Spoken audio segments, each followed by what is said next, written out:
Hello student, now we are going to start mathematical logic. Very simple topic. It is a logic, but always we use logic in mathematics. That's why it is important. And त्याला weightage सुद्धा चांगला आहे. बोर्डमध्ये फुकटचे marks देऊन जाईल तुम्हाला. त्यामुळं नीट लक्ष ठेवा. प्रत्येक कन्सेप्टवरती फार इझी टॉपिक आहे. ओके, नाव आपण स्टार्ट करूया mathematical logic.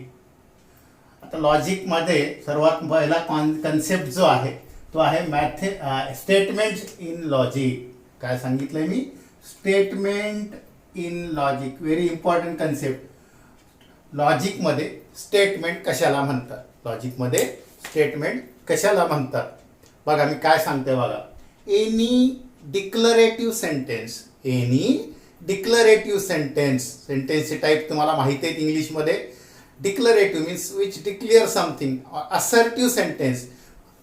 Declarative or assertive sentence which is either true or false. बघा, मी मुद्दा म्हणून लक्ष द्या माझ्याकडं.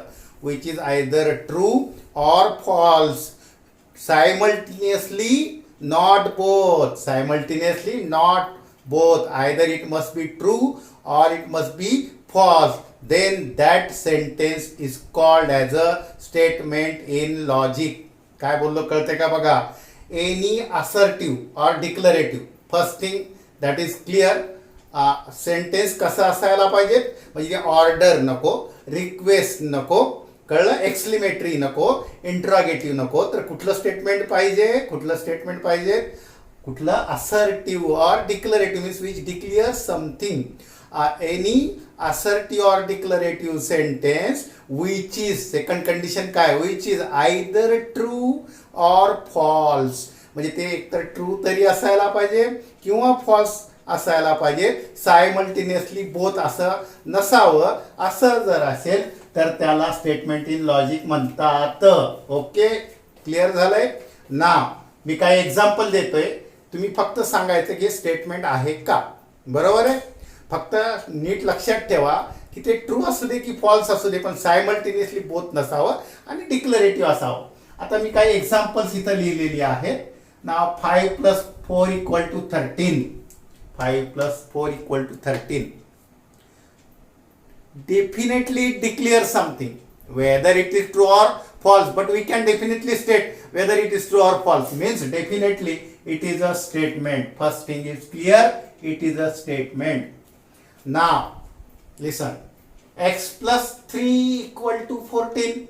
X + 3 = 14. Now it declares something. Definitely x + 3 = 14 declares something, but when we say it is a statement, we must say whether it is true or false. मग आता मला सांगा, x + 3 = 14 बद्दल तुम्ही काय सांगू शकता? ट्रू आहे की फॉल्स आहे? नाही सांगू शकत. कार जर x 11 असेल, x 11 असेल तर हे ट्रू आहे. 11 + 3 14. आणि x जर 11 नसेल तर 10 असेल, 1 असेल, अदर दॅन 11 असेल, it is a false. That means what? That means what? We cannot state whether it is true or false. हे ट्रू आहे की फॉल्स आहे हे सांगता येत नाही. x 11 टाकला तर ट्रू होतो आणि 11 च्या व्यतिरिक्त टाकला तर फॉल्स होतो. Means though it is declare something, we cannot say whether it is true or false, and hence it is a not statement. Okay, close the door. Close the door. Definitely it is order. Order मी पहिल्यांदा सांगितलं. Order असेल, request असेल, exclamatory असेल, interrogative असेल. हे assertive नसल्यामुळं statement असण्याचा प्रश्नच नाही. म्हणजे असर्टिव्ह पाहिजे आणि ट्रू ऑर फॉल्स दोनपैकी एका वेळेला एकच पाहिजे. 0 is complex number. Declare something. True or false बद्दल नंतर बघूया आपण. पण declare something definitely true or false असेल, ट्रू असेल किंवा फॉल्स असेल तो प्रश्न वेगळा. But it is assertive and either it is true or false, not simultaneously both, and hence it is a statement. Okay, now x² = x. x² = x. It is not again statement. Why? We cannot say whether it is true or false, because we don't know about x. We don't know about x. Suppose x is a real number, then if x is 0, it is a true. 0 square is 0. If x is 1, again it is a true. 1 square is 1. But if x is 0 and 1, it is a true. But other than 0 and 1, it is not true. Means it can be true, it can be false. Therefore, in logic, it is not statement. It is not statement. Okay. Now, come to this sixth statement, sentence first. Give me a glass of water. विचार करण्याची आवश्यकता आहे का? नाही. Order आहे. Assertive नाही. It is not statement. Statement शब्द महत्वाचा आहे. सेंटेन्स आहे, स्टेटमेंट नाही. Can you speak Marathi? Question. Definitely it is not statement. Mathematics is interesting subject. थोडा विचार करा. Mathematics is interesting subject. आता हे जे सेंटेन्स आहे हे पर्सन टू पर्सन व्हेरी असेल. व्हेरिंग आहे का?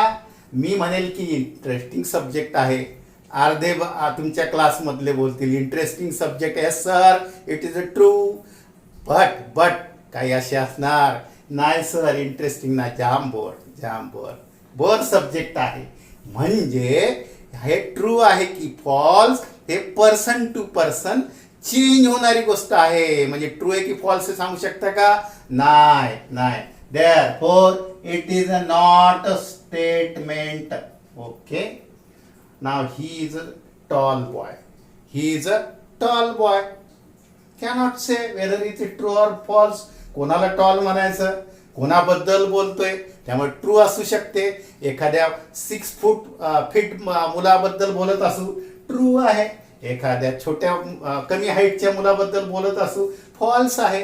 We cannot say whether it is true or false and hence it is a not statement. Okay. This is now the sum of cube root of unity is 0. Declare something. Suppose माहिती नाही तुम्हाला, पण actually ते काहीतरी त्याला truth value आहे. Weather असू शकते, ट्रू असू शकते किंवा फॉल्स असू शकते. म्हणजेच हे काय आहे? स्टेटमेंट आहे. ओके. स्टेटमेंटचा अर्थ क्लिअर झाला. एक्सरसाइज 1.1 मध्ये पहिलाच क्वेश्चन आहे, state whether the following sentences are statement or not. Okay. Statement मग कळलंय. A statement is a assertive sentence or declarative sentence which is either true or false, not both simultaneously, then it is a statement. Okay. It is a clear. Is it clear? Okay. It is a clear thing that we can say statement means what. Okay. Now आता statement म्हटल्यानंतर confusion नाही. जर ते statement असेल तर ते true तरी असायला पाहिजे किंवा फॉल्स तरी असायला पाहिजे. ओके. मग आता जर ते ट्रू असेल तर त्याला कॅपिटल टी ने डिनोट करतात. आता तुम्ही असं बोलू शकत नाही. स्टेटमेंट म्हटलं तर असं नाही सांगता येत की नाही सर ट्रू आहे की फॉल्स आहे माहिती नाही. तुम्हाला नसेल माहिती, पण ते काहीतरी असणार, ट्रू असेल किंवा फॉल्स असेल. मॅथमॅटिक्सला माहिती असेल, आणखी कोणाला माहिती असेल. Okay.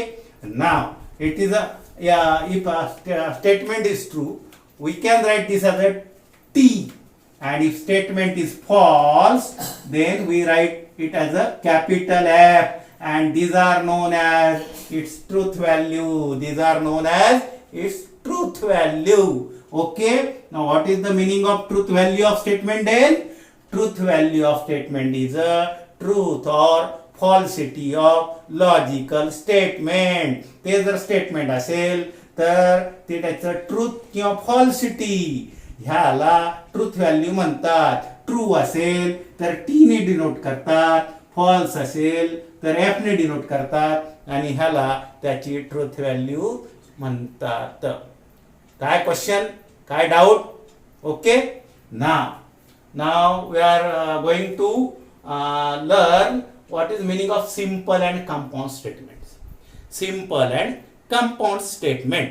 Okay, simple and compound statement. Now just minute. Now truth value of statement.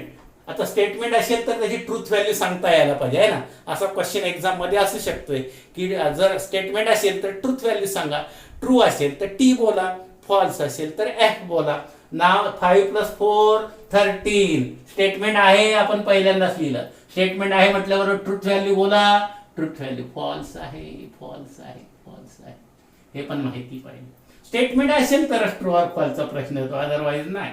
0 is a complex number. Yes, 0 we can write as 0 + 0i, where 0 is a real number, therefore it is a true statement.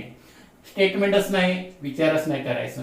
आणखी एक बघा statement सांगितलंय, the sum of cube root of unity is 0. Sum of cube root of unity is 0. बिलकुल false आहे नाही का. Sum of cube root of unity 0 असण्याची काय आवश्यकता नाही. ओके, ठीक आहे, ठीक आहे, ठीक. ओके, किंवा चेक करा, तुम्ही चेक करा है ना, चेक करू शकता. ओके, ठीक आहे. नाव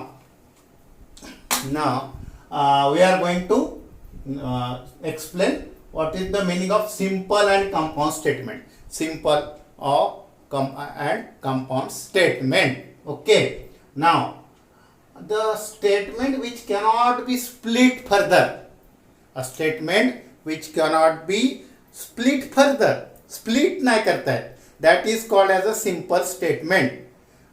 Okay, जसं पुढं हे बघा, sum of 3 angles of triangle is 180. Sum of 3 angles of triangle is 180. Simple statement, simple statement. Okay, Ram is a boy. Simple statement. पुढं split करता येत नाही. Means a statement which cannot split further, which is called as a simple statement. But if we combine 2 or more such simple statement, if we combine 2 or more such a statement, the statement is called as a compound statement. Example बघा, 2 statement किंवा 2 पेक्षा जास्त statement आपण combine करतोय तेव्हा त्याला म्हणतात compound statement. बघा, Rani is a clever girl and beautiful girl. Rani is a clever girl and beautiful girl. आता कळलंय तुम्हाला, ब्युटिफुल आहे, क्लेवर, 2 स्टेटमेंट कंबाईन केले तर ते कंपाऊंड स्टेटमेंट होते. खरं म्हणजे तसा एक्झाम्पल देता येणार नाही. तुम्हीच बोलाल Rani is a clever girl is not statement. कुठलं पण एक स्टेटमेंट घ्या, 2 स्टेटमेंट जर आपण कंबाईन करतो किंवा 2 पेक्षा जास्त स्टेटमेंट कंबाईन करतो तेव्हा जे स्टेटमेंट तयार होते त्याला कंपाऊंड स्टेटमेंट म्हणतात. फरक कळला? Simple statement means what? A statement which cannot split further is called as a simple statement, and 2 or more statement when we combine together, the statement is called as a compound statement. Now we are coming to very important topic, a very important point of this topic, that is a connectives in logic. Connectives in logic. Now we know that we can combine simple statement by some phrase or word. We can combine simple statement by some word or phrase. Correct? Example घेऊ शकता. समजा मी असं म्हटलंय 2 बघा simple statement मी combine करतो. 2 simple statement मी काय करतोय? Combine करतो. जस्ट एक स्टेटमेंट आणि फक्त एक तुम्हाला आणखी सांगतोय. हे स्टेटमेंट शक्यतो आपण they are denoted by PQR like this. ह्या स्मॉल लेटर्सनी शक्यतो दिस ऑल स्टेटमेंट असतील लॉजिक मधले तर त्याला आपण नेमिंग कसं करायचं? PQR असं. जसं आपण व्हेरिएबल XYZ घेतोय तसं P is a 1 statement. Suppose P is a 1 statement. Simple statement घेतोय. Raju is sportman, and number 2 समजा दुसरं स्टेटमेंट घेतो, सिंपल स्टेटमेंट, त्याला नाव देतो क्यू. शक्यतो स्टेटमेंटला आपण कुठली नावाने डिनोट करणार, small PEQR. Raju is a sportsman. प्रत्येक वेळेला राजू इज अ स्पोर्टमॅन म्हटल्यापेक्षा पी म्हटलं की झालंय. Q is a statement that Raju is tall. Raju is tall. आता हे पण सिंपल स्टेटमेंट आहे का? We cannot split further. Q Raju is a tall, काय नाही, ह्याला स्प्लिट नाही करतायत. पण असे दोन सिंपल स्टेटमेंट मी कंबाईन केले एखाद्या वर्ड किंवा फ्रेज. बघा कुठला, समजा मी म्हटलंय Raju is a sportsman, Raju is a sportsman and Raju is a sportsman and he is tall. He is tall. दोन सिंपल स्टेटमेंट अँड ह्या वर्डनी कनेक्ट केलेले आहेत. ह्याला म्हणतात कनेक्टिव्ह इन लॉजिक. म्हणजे कंपाऊंड स्टेटमेंट झालं. बघा ह्याच्यामध्ये दोन स्टेटमेंट कुठले, simple statement Raju is a sportsman and Raju is a tall. म्हणजे राजू टॉल आहे, राजू स्पोर्टमॅन आहे. दोन सिंपल स्टेटमेंट आहे. परंतु ह्याला अँड ह्या वर्डनी आपण कनेक्ट केल्यानंतर जे कंपाऊंड स्टेटमेंट झालं ते बघा कुठलं झालंय, Raju is a sportsman and he is a tall. Means it is a compound statement because it's here are two statements which are combined by word and there are such connectives in logic. Means connective in logic means what? Word or phrase word or phrase which connect two or more simple statement, then that word or phrases are known as connective in logic. आपला main topic हाच असणार आहे, connective. नीट लक्षात ठेव. Okay. Now there are in logic there are some connective. Number 1 and. आता ह्याला काय सिम्बॉल आहेत लॉजिक मध्ये, ह्याला काय symbol and. Number 1 is and. हे फक्त नोट डाऊन करा. That is a symbol for and. कारण आपण जे सर्व करणार तो सिम्बॉल नाही करणार. अँड सिम्बॉल कळला. आणि ह्या जेव्हा दोन स्टेटमेंट अँड ह्या फ्रेजनी किंवा अँड ह्या वर्डनी कनेक्ट करतोय आपण, तेव्हा त्याला म्हणतात कंजंक्शन. काय म्हणतात? कंजंक्शन. म्हणजे आता बघा मी म्हटलंय P, Raju is a sportsman. Number 2 Raju is tall. आता मी जर ह्याला सिम्बॉलने अँड, मला बघा एक स्टेटमेंट तयार करायचंय, Raju is sportsman as well as Raju is tall. मी पटकन लॉजिक मध्ये असं म्हणेल पी अँड क्यू झालं. एवढं लिहिण्याची गरज आहे का? काय वाचाल तुम्ही ह्याला आता पी अँड क्यू ला? राजू इज स्पोर्टमॅन अँड ही म्हणा नाही का, बरोबर ना? प्रोनाउन वापरलं चालेल. किंवा परत राजू इज टॉल. ओके. म्हणजे हे जे कनेक्टिव्ह आहे हे अँड हे झालं कनेक्टिव्ह, बरोबर. आणि जेव्हा कनेक्टिव्ह लावल्यानंतर जे स्टेटमेंट होते कंपाऊंड स्टेटमेंट, ह्याला म्हणतात कंजंक्शन. कळलंय? पहिलं कनेक्टिव्ह कळलंय, अँड कंजंक्शन. सिम्बॉल कळला. Okay. Then second is important connective. Second is important connective, that is the or. That is or. ऑरचा सिम्बॉल बघा. ऑरचा सिम्बॉल हे बघा मी इथे लिहिलंय. ऑरचा सिम्बॉल बघा आहे हा. अँड म्हणजे असं आणि ऑर म्हणजे व्ही, हा उलट. ओके. आणि जेव्हा दोन स्टेटमेंट ह्या ऑरनी कनेक्ट केले जातात तेव्हा त्या स्टेटमेंटला काय म्हणतात? डिसजंक्शन. काय बोलतात? डिसजंक्शन. करेक्ट. समजा P is a statement that T is a statement that Amitabh is actor and Q is a statement that 2 into 3 is 8. आता मी ह्या दोघांना कनेक्टिव्ह लावलंय ऑर, तर हे असं ऑर लावला तर P और Q हे झालं कंबाईन दोघांचं आहे ना. मग ह्याला म्हणतात कंपाऊंड स्टेटमेंट. कसं झालंय बघा, वाचा बरं ह्याला कसं रीड करता येईल. पी और क्यू. पी कशाला म्हटलंय आपण?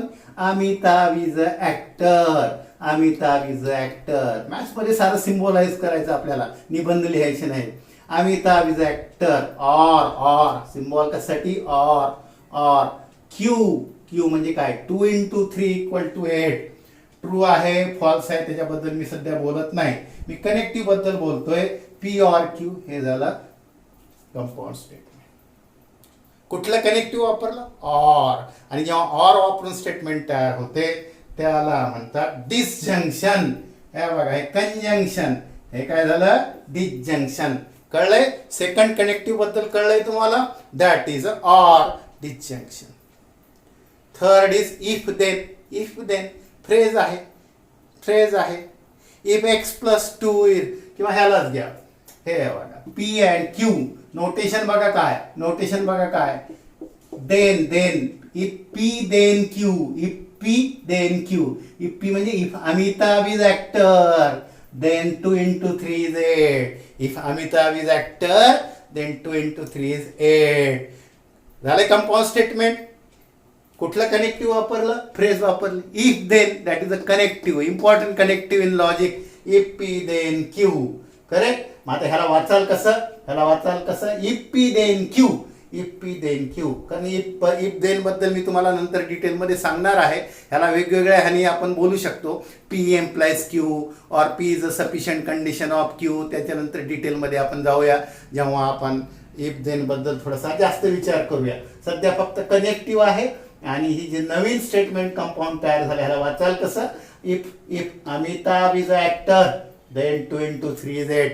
If Amitabh is a actor then 2 × 3 is 8. That is a third connective. आणि जेव्हा हे इफ देन कनेक्टिव्ह लावतात, वापरतात, तेव्हा जे स्टेटमेंट तयार होते त्याला म्हणतात कंडिशनल स्टेटमेंट. कुठलं? कंडिशनल. कंडिशन आहे. जर राजू टॉल असेल तर 2 × 3 is 8. If Modi is a prime minister of India then 2 + 3 is 5. Statement. Okay. If then ही फ्रेज लावल्या, वर्ड लावल्यानंतर म्हणजेच आपल्या भाषेत कनेक्टिव्ह लावल्यानंतर कंपाऊंड स्टेटमेंट तयार होते.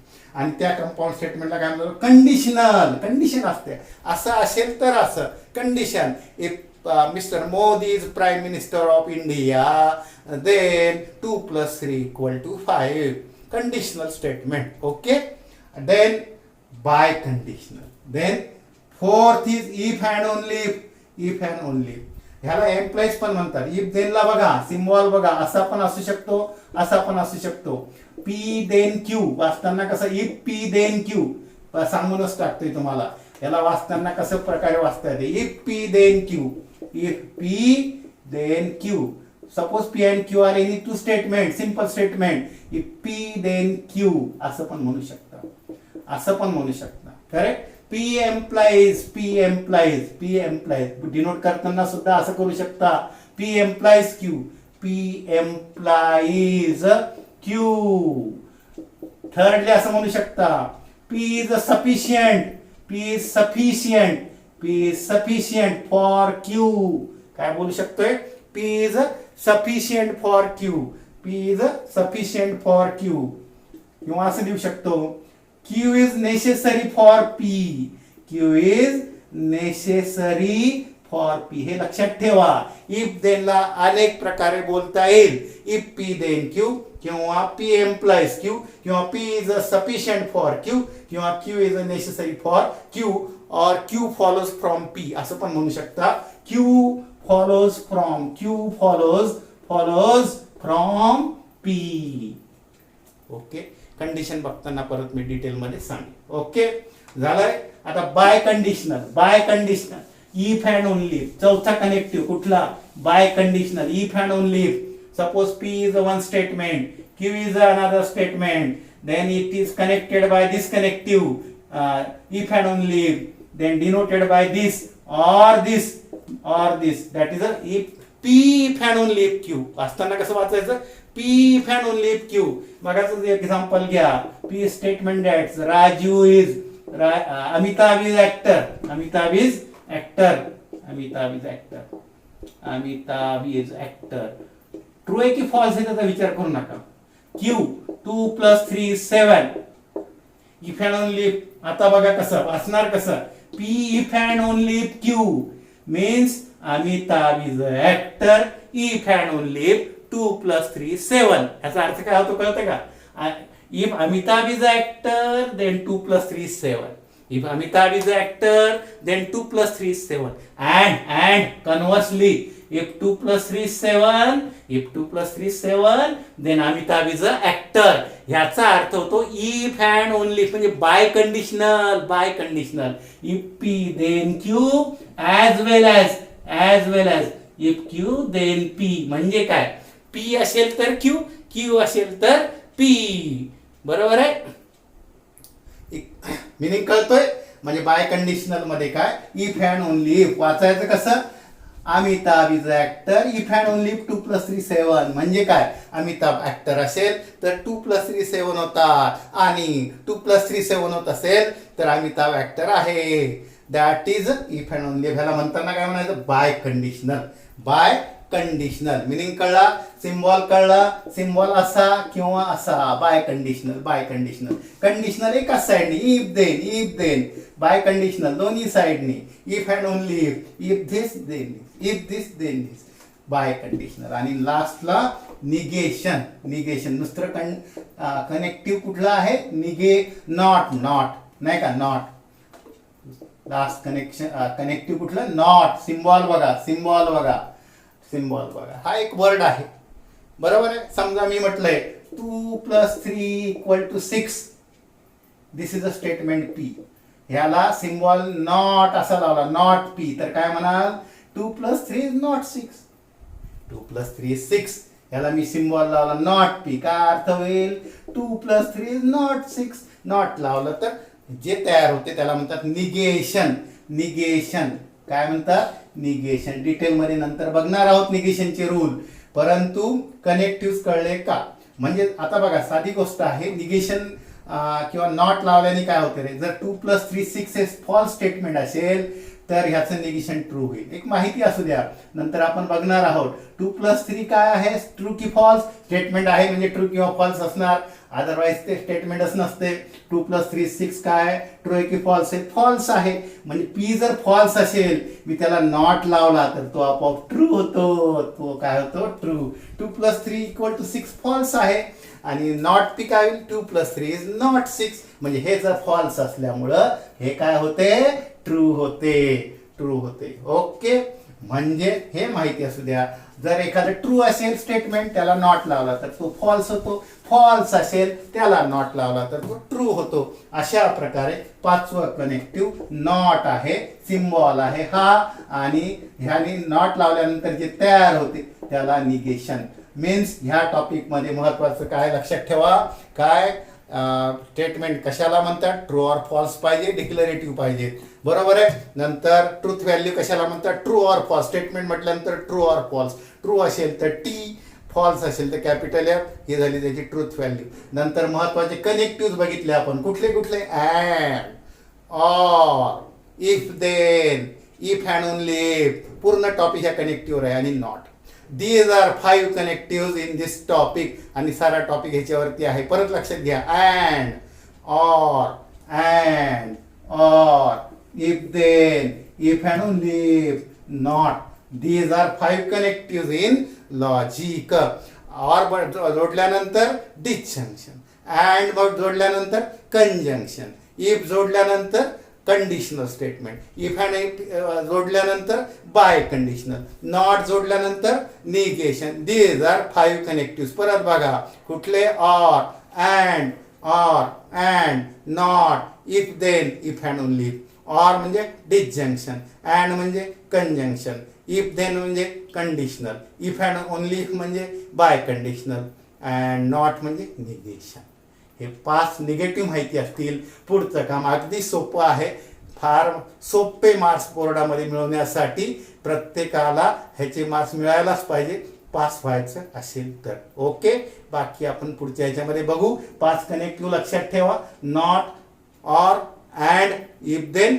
If and only if in conjunction disjunction if conditional biconditional and negation okay bye अशा प्रकारे आपलं हे सबस्क्राईब करत राहा आणि शेअर लाईक करत राहा. Okay, bye.